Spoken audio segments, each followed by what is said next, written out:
Thanks, Secretary, for those words. Uh, we have a full complement of members of the subcommittee with us this morning, and for that reason, we will do our questioning under the 5-minute rule.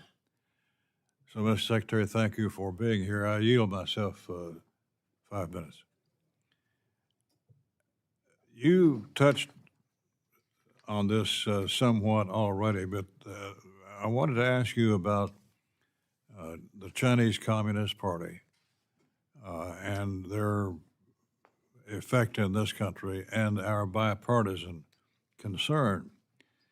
From economic warfare to technological threats, China is seeking to obtain advantage of our nation, our people, and our companies at all possible opportunities.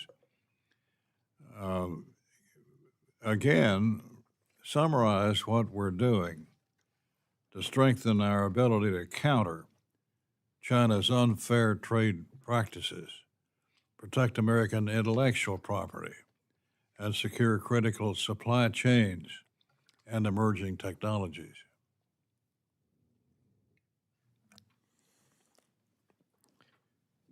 The Chinese Communist Party seeks to become the dominant culture of the world, and it uses our knowledge, our innovation, and our entrepreneurial spirit against us.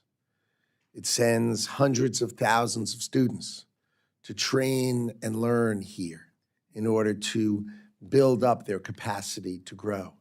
They copy our innovations. For example, if you see their airplanes, gosh, they look just like the F-22 because they've copied our models and our systems.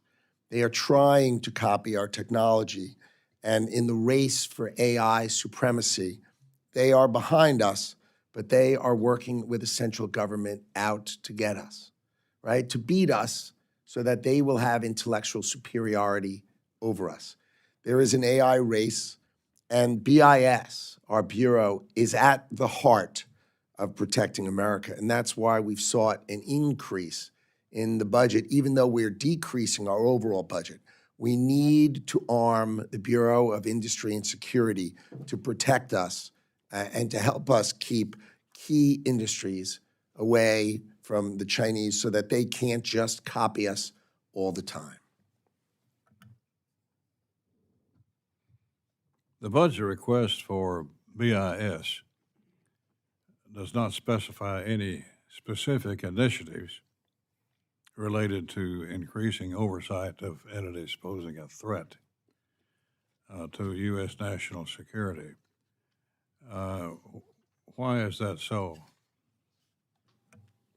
I'd be happy to detail it either here or in writing, but the idea is to add enforcement agents, agents who carry weapons, agents who go and examine warehouses, examine those people who are exporting, examine the imports, find the particular items, and make sure we have export controls are rigorously enforced. So that is the specific use of the funds, is more people to protect and defend our export controls. The policies the government make need to be rigorously enforced, and we're trying to increase the enforcement capacity because we just don't have enough enforcement agents to do a great job.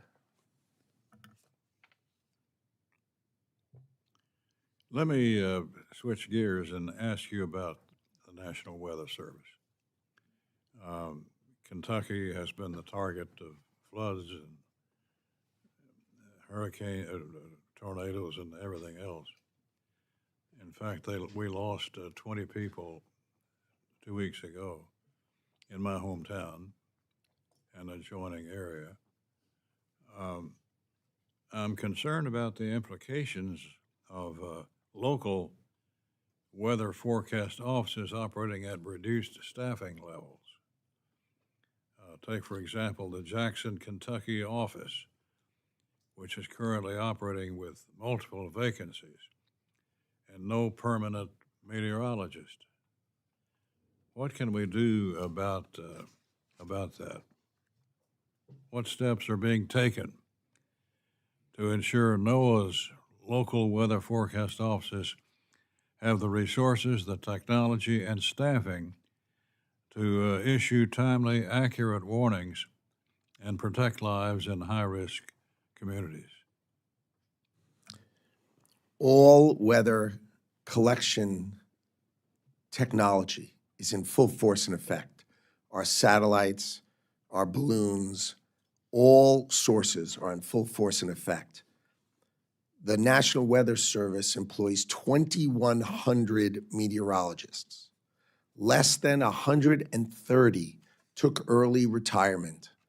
It is fake news and inappropriate to suggest a single meteorologist or hydrologist was fired. That is preposterous and silly.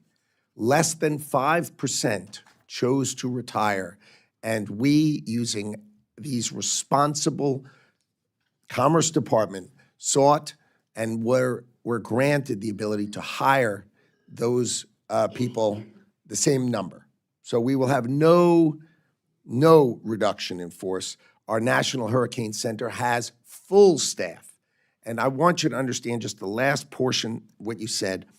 We have numerous regional offices, which are generally small, and they usually have 3 or 4 meteorologists.